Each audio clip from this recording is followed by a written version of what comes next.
You're listening to the Hot Takes Podcast. I'm your host, Will. And I'm Chris. Will, why don't you get us started with some honorable mentions for today's podcast? Today's honorable mentions is Kobe Bryant wins an Oscar last night for his documentary. Just want to point out that he is now better than Michael Jordan and LeBron James. 5 championships and an Oscar. So you're telling me that Space Jam did not win an Oscar? Yeah, that is what I'm saying. That is what I'm saying is that Space Jam wasn't Oscar worthy enough, but Kobe Bryant was. All right, well, let's get started with our main topics for the day.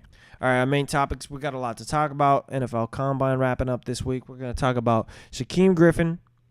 What was your nickname for Shaquem you said the other day? Yeah, I'm going to start calling him the one-hand wonder. The one-hand wonder, Shaquem Griffin, totally went off. No one expected his Combine performance. Killed it in the bench press. Killed it in the 40. Did every catching drill to perfection. So now it comes down to it because a lot of people don't even think he's going to get drafted. I heard some analysts say that, because of that Combine, he'll get drafted late. In your opinion, because of the Combine, where does he get drafted? Do you still think he's still a draftable player? I definitely and absolutely think he's a draftable player. That 44.38, that is speed. It's faster than some linebacker or running backs in the draft, excuse me. I think he gets drafted probably 3rd round, 4th round. Should he be a higher draft pick? Probably. Well, I mean, the debate is if he had 2 hands and after that Combine, my personal opinion, he'd be a top 10 pick. Top 10. I don't know about top 10. I definitely think 1st round. I hate to use the word regular or normal because he's a regular person. He just has a small defect. If the linebacker from Georgia, Raquan Smith, if he had that Combine, ran a 4.3, everyone would be saying top 10. guy. Yeah. He's already projected to go top 10, but I think that would, it's like I don't know. I just think that really hurts Shaquem Griffin, and it's, in my opinion, it's not fair. Yeah, I agree. I think it's messed up that they're gonna, take away from his amazing performance and his talent. He's a talented player, and it's just that one thing that's gonna be holding him back that really shouldn't. He wasn't even gonna be invited to the Combine. Gets invited to the Combine and ends up putting up the best performance there. Yeah. So I think whoever it was who originally didn't want to invite him, NFL talent relations or whatever, they should honestly be ashamed because they didn't want to invite him, and he shows up and he kills it. And I think it was a total I told you so or don't doubt me that Griffin did to them because I mean they literally held his defect against him, and I just think it wasn't right. Yeah, and to your point, Jason Pierre-Paul's got basically one hand now. But he didn't go into the NFL. No, I completely understand that, but he has proven that you can play with one hand. Mm-hmm. So, maybe some teams should look at that, and I think he can be a successful player for the right team. But with JPP, D lineman, linebacker, not really that pressure to catch the ball. That's true, but he's still in that down position and still has to tackle. Tackling is the most important thing at that defensive position. So, that could really make the difference for him. But do you really think that 5 fingers can really make a difference if you're trying to tackle someone? Because if he's jumping and he's trying to tackle someone, he still has full arms. I mean, it's literally just at the hand where there's nothing there. If he's reaching out for someone, if he's jumping or whatever, and he's trying to wrap him up, I still feel like he has that strength to do it. I agree with you. And if he can wrap up like that, that should be fine. My worry is with bigger players. Cam Newton, Carson Wentz, Saquon Barkley. Yeah. Those are big guys, and you need to wrap up and be able to hold on to them. Well, if he's not able to wrap up, do you think he has the strength where he can, quote, hit stick them? He could. He's a very, very big dude. He's I believe he's in the 250 range. He's only 6 foot, but he's very, very big linebacker. All right, we're going to be moving on. We're going to be sticking with rookies. You just mentioned them. Saquon Barkley also put on a great show at the Combine. Everyone believes that he will be the number 1 pick. Let me ask you, Chris, if he's not the number 1 pick, if the Browns decide to go quarterback or, decide to be the Browns and go someone that no one else is talking about, where does Saquon go? And, where does he go? All right, well, first of all, if Cleveland does not take him, it'll probably be one of the bigger mistakes they've made in the past. I mean, you can add that to the list of them. But if he doesn't get taken by Cleveland, it's got to be New York. Yeah. They need a running back. He won't make it out of the top 5. I don't think he makes it out of the top 2. If for some reason he does, if he goes past Cleveland, if he goes past the Giants, you think the Colts would? I think so. They just released Frank Gore. Yeah. They need another back. They have Marlon Mack, but I feel like if you have a player like Saquon Barkley available and he's going to be cheap, he's going to be a rookie, why not, you know? Yeah, no reason not to. Yeah. Okay. If Saquon doesn't go 1 to the Browns, who's number 1? I think it's Sam Darnold. They already expressed some interest in him. So I think that would be their move. Do I think they need a quarterback? No. I think they should have let Kaiser just learn, you know? It was only his first year. What do they expect out of a rookie? I think this win now mentality for them is what's causing their downfall. I think the win now mentality is fine for a regular football team. Yeah, not Cleveland. But when you're the Browns and you have a head coach that I believe has gone 1-31 in 2 seasons, it's impossible to be like, we're going to turn around and win now. Yeah. Cleveland will be lucky if they can get, and this is pretty much a hot take, Cleveland will be lucky if they can get 5 or 6 wins next year because it's such a mess. It's not like they're not even close to being one player away. They're literally like a one player away at every position. They need every position, and every year it's the quarterback. If every year you're talking about the quarterback, and Cleveland's in the conversation. Yeah, very unnecessarily. They just had, and also just one last thing on Cleveland. It's so much more than a quarterback with them. I think it's coaching. I think it's more than coaching. Actually, It's coaching, I think it's management, the entire yeah. organization. Exactly. It needs to be overhauled. Mm-hmm. All right, we're going to be moving on. We're going to be talking about other quarterbacks in the draft. We're going to talk about where we think they're going to go. You just mentioned Sam Darnold. Do you think he's going to go to Cleveland? Mm-hmm.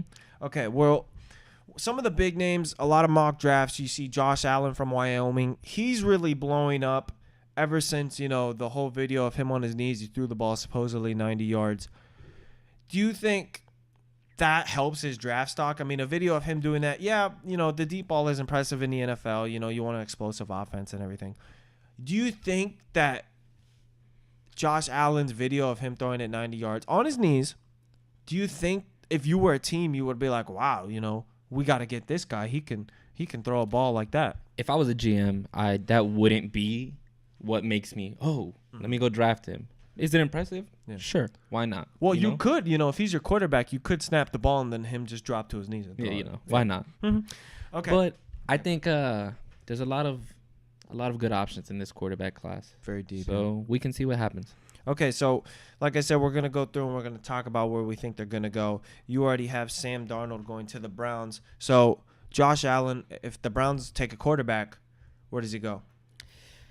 See, here's the thing.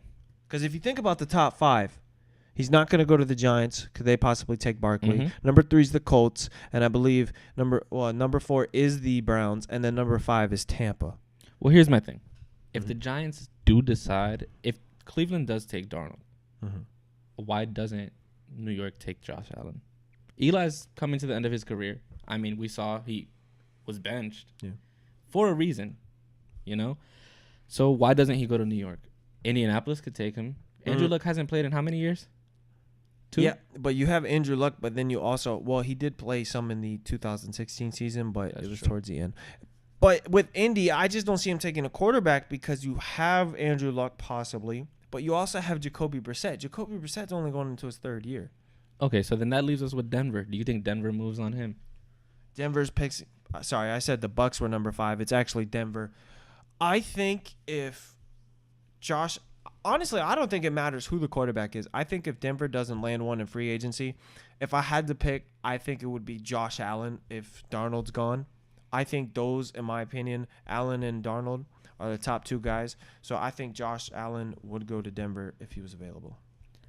Well, then that leaves us with 2 other big-name quarterbacks in this draft. It leaves us with 3, Lamar Jackson, Baker Mayfield, and Josh Rosen. Yeah, Josh Rosen, we pointed out earlier before the podcast that he looks like the weird little brother of Jared Goff. Yeah, I think he's gonna go to New York. He looks like a very Well, New yeah, York well, Jets kind of quarterback. Give me your quote that you said earlier of why he would go to the Jets. The Jets just draft weird-looking quarterbacks. It's really nothing football related. It's just He just looks like a he Jet. looks like a Jet. You were just like, he looks weird. He'll go to the Jets. Yeah, that's just my gut feeling. All right, so that leaves us. You know what? Let me correct myself because I said Allen and Darnold are possibly the best quarterbacks. You know what? I shouldn't have said that because to me, the best quarterbacks in the draft, I don't care what anyone else says, is Lamar Jackson and Baker Mayfield. I agree. Very talented players. They're the last two Heisman Trophy winners. That's right. And now they're in the draft. And let's talk about Lamar Jackson. You know, there was the whole thing, Bill Polian especially, that he should go as a wide receiver. Because he's too short, right? Yeah, he felt like he was too short to be a quarterback, but he's got the speed. And a lot of scouts at the combine wanted him to do wide receiver drills. So, Lamar Jackson, where does he go? When does he go? And who does he go to? My hopes are that he goes later on to a team that has a very good quarterback already, i.e. New England, New Orleans. Mm-hmm. Maybe not Green Bay, but possibly Green Bay. Maybe. Somewhere where he can learn. He needs to sit and learn. I think putting him into a spot where he needs to play now would destroy his career. He's only 20. So, I think sit him behind a Tom Brady, a Drew Brees. Let him learn and sharpen up his mechanics. Let him loose within the next 2 to 3 years. Yeah. That kid could be a monster. You got to do almost like what the Packers did with Aaron Rodgers and Basically. Brett Favre. You draft him young, sit him for a year or two, and then he comes in and he's ready to go. All right, the last quarterback, Baker Mayfield. I mentioned he was a Heisman Trophy winner this past college season. A lot of mock drafts have him going to the Jets, but you have the weird little brother of Jared Goff going to the Jets. Baker Mayfield, top 10 pick? He will be if the draft goes accordingly. Well, let me throw this scenario out to you. Browns take Darnold. Okay. Giants take Rosen. Jets take Josh Rosen. Who takes Mayfield? Denver? It'd have to be Denver. Yeah. They need a quarterback. How do you feel about the Denver situation, though? They have Trevor Siemian and Paxton Lynch. How do you think Paxton Lynch feels about that? He was just drafted, 2 years ago? Yeah. And they moved up in the draft for him. Exactly. So now you're going to go out and get another quarterback.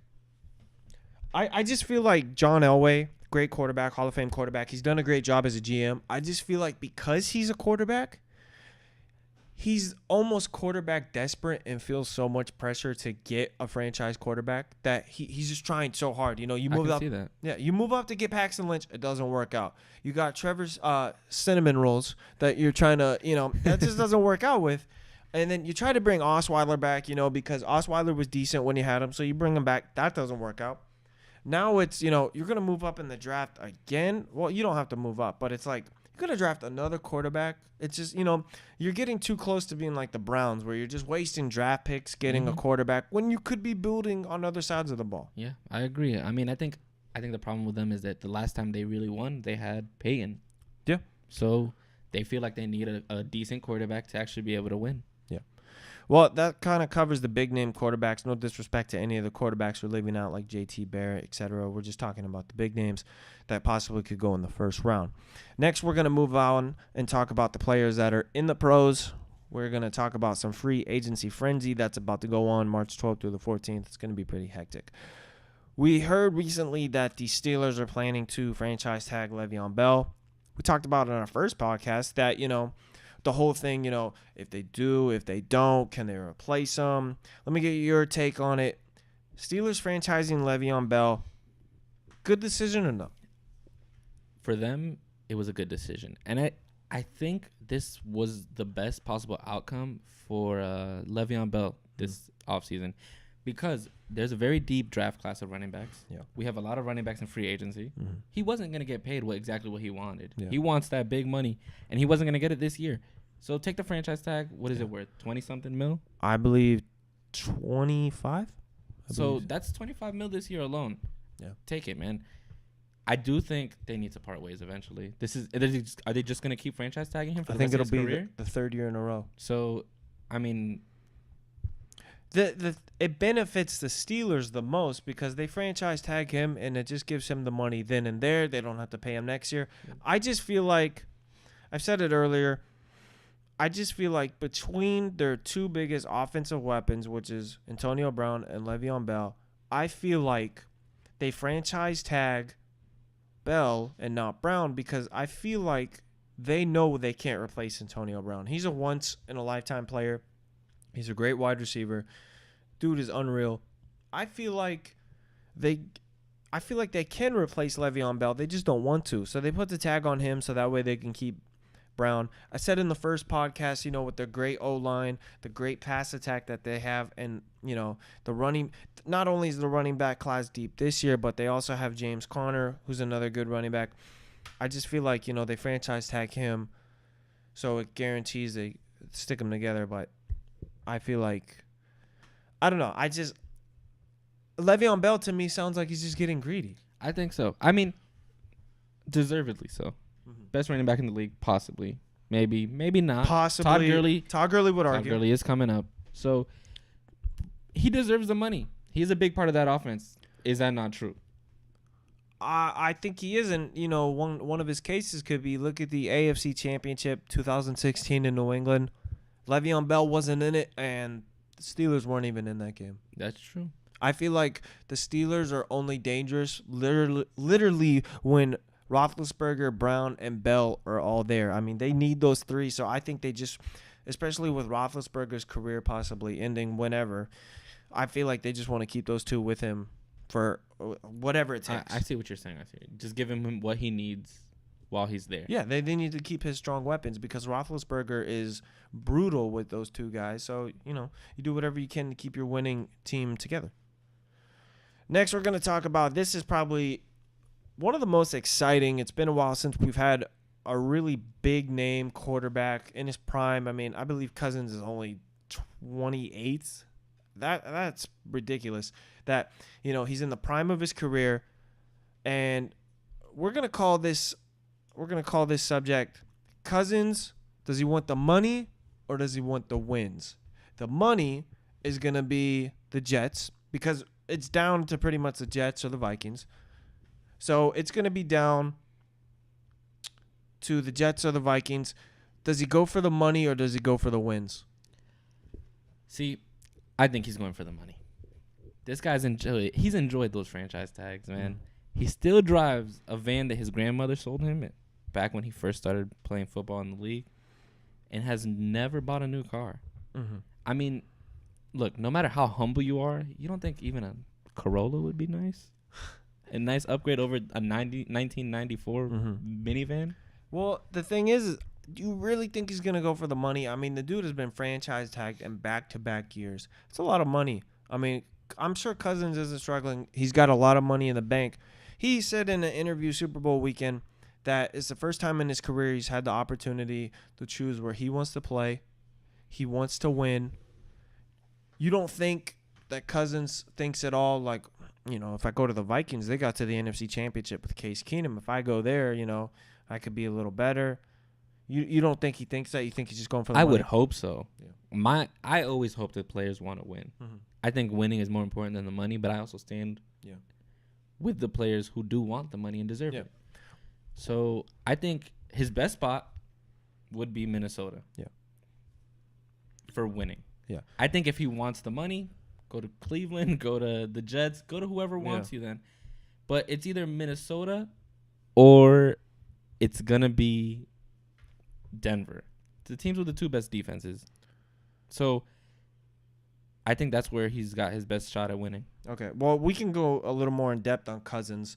Let me throw this scenario out there. You just said that Denver and Minnesota are the best defenses of the teams that want Cousins.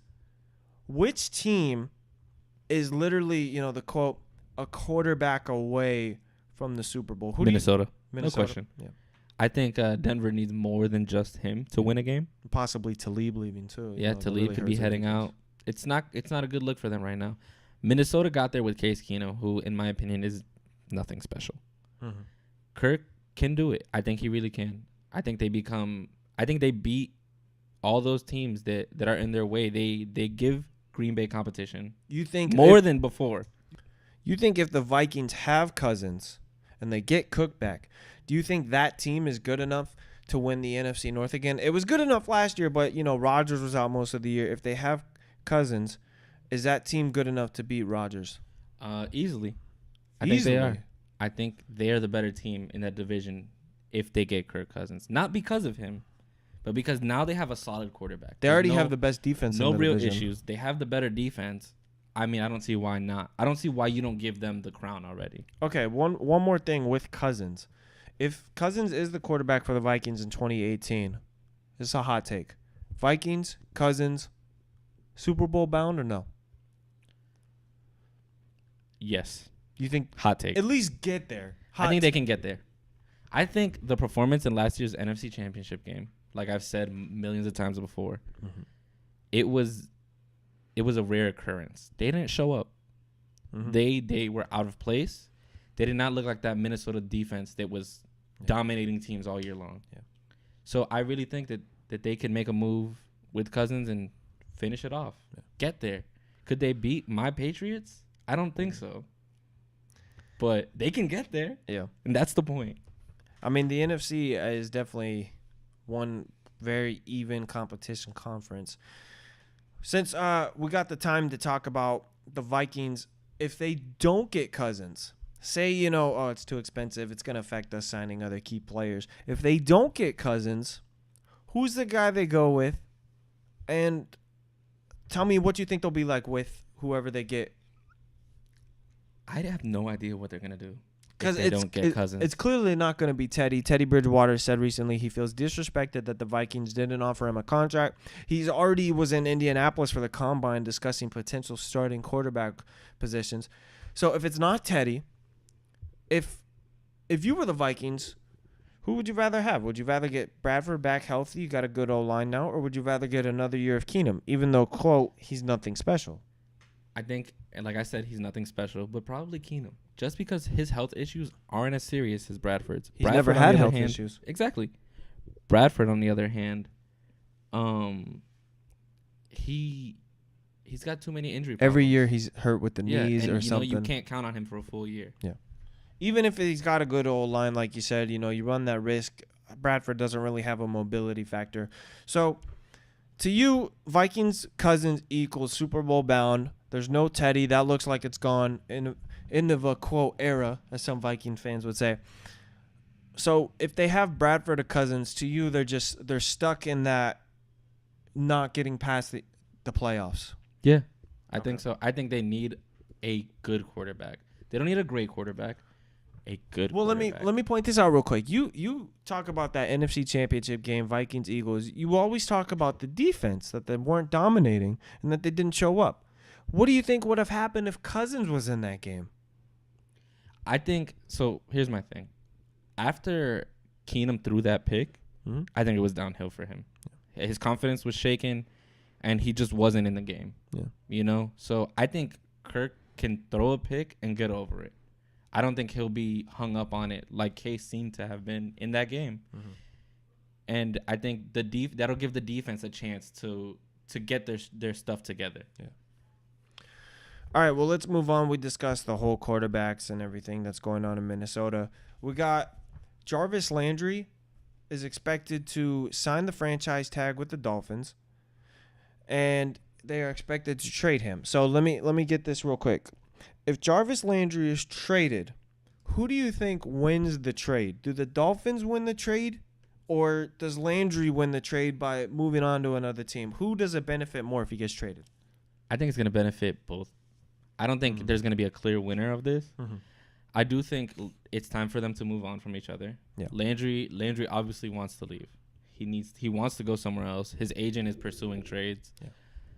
I think it'll be good for both of them. I think Miami, if they do trade, I think it'll be with Chicago, whose biggest need is a receiver currently. Kevin White been hurt 3 years in a row. They don't have a number one. So they could move up and possibly get a quarterback. That would make the most sense because a lot of teams view Landry as a number one receiver. If you're the Bears, you have Mitchell Trubisky going into his second year. You want to surround that guy with weapons. You have, quote, the Blues Brothers in the backfield, Tariq Cohen and Jordan Howard. You want more weapons for your young quarterback. And I feel like Jarvis Landry, he's available. I don't know if they'd have to give up a whole lot. I don't know if the Dolphins would ask for a first-round pick, especially because the Bears have such a high pick. Maybe they could get away with just like throwing them a second or anything like that. But if he doesn't go to the Bears, is there the possibility that he could go to the Giants? The main factor, his brother, OBJ. Do you think that happens or no? I don't think so. Not at all. I mean, the Giants don't need a receiver. They really don't. Their receiving core is good to go. Sterling Shepard, OBJ, possibly Brandon Marshall. Yeah, I don't think there's a necessity for a receiver over there. They really need a running back, and that's what they need to focus on. Running back or quarterback. No need to go receiver in this game. I think the sleeper that a lot of teams don't really talk about, I think it could be the Ravens. The Ravens are another team that don't really have a receiver. They got Mike Wallace, but he's old. They got Perriman from UCF, but he's been battling injuries. I feel like it's either going to be the Bears or the Ravens that go after Landry. Yeah, I definitely think the Bears are going to offer more, so I think they're going to be the winners of that. But I can see exactly what you're talking about with him going to Baltimore, and it'd be a good fit. What offense would Landry make better if he went to? If he goes to Baltimore or if he goes to Chicago, what offense right away with his impact would be a better offense? Chicago's got their young quarterback, Trubisky. And they've got the combination of running back Tariq Cohen. They got Cohen, Jordan Howard, and they'll be able to add in Landry, who's a playmaker. Yeah. He's not the most dominating receiver of all time, but he can make plays and he can score for you. Yeah. And that's what you need. Well, that pretty much wraps it up for today's topics. We discussed everything from Kobe Bryant winning an Oscar. We talked about the NFL Combine. We talked about quarterback landing spots, and we wrapped it up with free agency frenzy. Make sure to follow us on Twitter for more of our sports rants and fresh sports content at Do Not Get Burned, #Hot Takes. I am Will. And I am Chris. And we will see you next time for our next podcast.